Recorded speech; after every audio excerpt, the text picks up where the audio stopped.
പത്രോസ് എഴുതിയ രണ്ടാം ലേഖനം 3-ാം അധ്യായം. കർത്താവിൻ്റെ പ്രത്യാഗമനം. പ്രിയപ്പെട്ടവരെ, ഞാൻ നിങ്ങൾക്ക് എഴുതുന്ന രണ്ടാമത്തെ ലേഖനമാണല്ലോ ഇത്. ഈ 2 ലേഖനങ്ങളിലും ചില കാര്യങ്ങൾ ഓർമ്മിപ്പിച്ചുകൊണ്ട് നിങ്ങളുടെ നിഷ്കളങ്ക മനസ്സിനെ ഞാൻ ഉണർത്തുകയാണ്. വിശുദ്ധ പ്രവാചകന്മാരുടെ വചനങ്ങളും നിങ്ങളുടെ അപ്പസ്തോലന്മാർ വഴി നിങ്ങൾക്ക് ലഭിച്ചിരിക്കുന്ന കർത്താവായ രക്ഷകൻ്റെ കൽപ്പനയും നിങ്ങൾ അനുസ്മരിക്കുവിൻ. ആദ്യം തന്നെ നിങ്ങൾ ഇത് മനസ്സിലാക്കണം. അധമവികാരങ്ങൾക്ക് അടിമപ്പെട്ട് ജീവിക്കുന്ന നിന്ദകർ നിങ്ങളെ പരിഹസിച്ചുകൊണ്ട് അവസാന നാളുകളിൽ പ്രത്യക്ഷപ്പെടും. അവർ പറയും, അവൻ്റെ പ്രത്യാഗമനത്തെക്കുറിച്ചുള്ള വാഗ്ദാനം എവിടെ? എന്തെന്നാൽ പിതാക്കന്മാർ നിദ്ര പ്രാപിച്ച നാൾ മുതൽ സകല കാര്യങ്ങളും സൃഷ്ടിയുടെ ആരംഭത്തിലുണ്ടായിരുന്ന സ്ഥിതിയിൽ തന്നെ തുടരുന്നല്ലോ. ദൈവത്തിൻ്റെ വചനത്താൽ ആകാശം പണ്ടുതന്നെ ഉണ്ടായെന്നും ഭൂമി വെള്ളത്തിലും വെള്ളത്താലും ഉറപ്പിക്കപ്പെട്ടിരിക്കുന്നുവെന്നും അന്നത്തെ ആ ലോകം വെള്ളത്താൽ നശിച്ചുവെന്നും ഉള്ള വസ്തുതകൾ അവർ വിസ്മരിക്കുന്നു. വിധിയുടെയും ദുഷ്ടമനുഷ്യരുടെ നാശത്തിൻ്റെയും ദിനത്തിൽ അഗ്നിക്ക് ഇരയാകേണ്ടതിന് ഇപ്പോഴുള്ള ആകാശവും ഭൂമിയും അതേ വചനത്താൽ തന്നെ സൂക്ഷിക്കപ്പെടുന്നു. പ്രിയപ്പെട്ടവരെ, കർത്താവിൻ്റെ മുൻപിൽ ഒരു ദിവസം 1000 വർഷങ്ങൾ പോലെയും 1000 വർഷങ്ങൾ ഒരു ദിവസം പോലെയുമാണ് എന്ന കാര്യം നിങ്ങൾ വിസ്മരിക്കരുത്. കാലവിളംബത്തെക്കുറിച്ച് ചിലർ വിചാരിക്കുന്നത് പോലെ കർത്താവ് തൻ്റെ വാഗ്ദാനങ്ങൾ പാലിക്കുന്നതിൽ താമസം വരുത്തുന്നില്ല.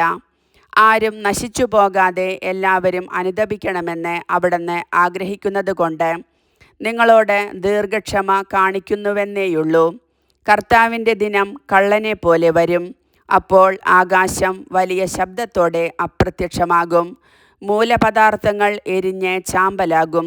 ഭൂമിയും അതിലുള്ള സമസ്തവും കത്തി നശിക്കും. ഇവയെല്ലാം നശ്വരമാകയാൽ വിശുദ്ധിയോടും ദൈവഭക്തിയോടും കൂടെ ജീവിക്കുന്നതിൽ നിങ്ങൾ എത്ര ശുഷ്കാന്തിയുള്ളവരായിരിക്കണം. ആകാശം തീയിൽ വെന്തു നശിക്കുകയും മൂലപദാർത്ഥങ്ങൾ വെന്തുരുകുകയും ചെയ്യുന്ന ദൈവത്തിൻ്റെ ആഗമന ദിനത്തെ പ്രതീക്ഷിക്കുകയും ത്വരിതപ്പെടുത്തുകയും ചെയ്യുവിൻ.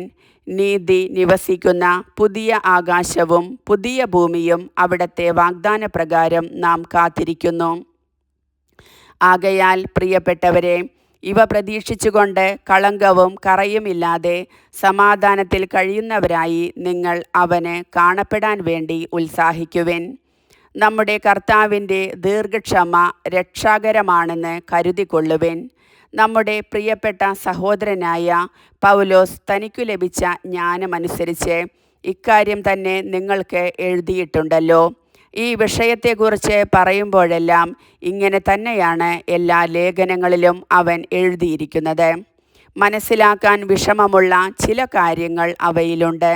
അറിവില്ലാത്തവരും ചഞ്ചല മനസ്കരുമായ ചിലർ മറ്റ് വിശുദ്ധ ലിഖിതങ്ങളെപ്പോലെ അവയെയും തങ്ങളുടെ നാശത്തിനായി വളച്ചൊടിക്കുന്നു. ആകയാൽ പ്രിയപ്പെട്ടവരെ, ഇക്കാര്യം മുൻകൂട്ടി അറിഞ്ഞുകൊണ്ട് ദുഷ്ടരുടെ തെറ്റിനെ അനുകരിച്ച് നിങ്ങൾ സ്ഥൈര്യം നഷ്ടപ്പെടുത്താതിരിക്കാൻ ശ്രദ്ധിക്കുവിൻ. നമ്മുടെ കർത്താവും രക്ഷകനുമായ യേശുക്രിസ്തുവിൻ്റെ കൃപയിലും അവനെക്കുറിച്ചുള്ള അറിവിലും നിങ്ങൾ വളരുവിൻ. അവന് ഇപ്പോഴും എന്നേക്കും മഹത്വമുണ്ടായിരിക്കട്ടെ. ആമേൻ. കർത്താവിൻ്റെ വചനം.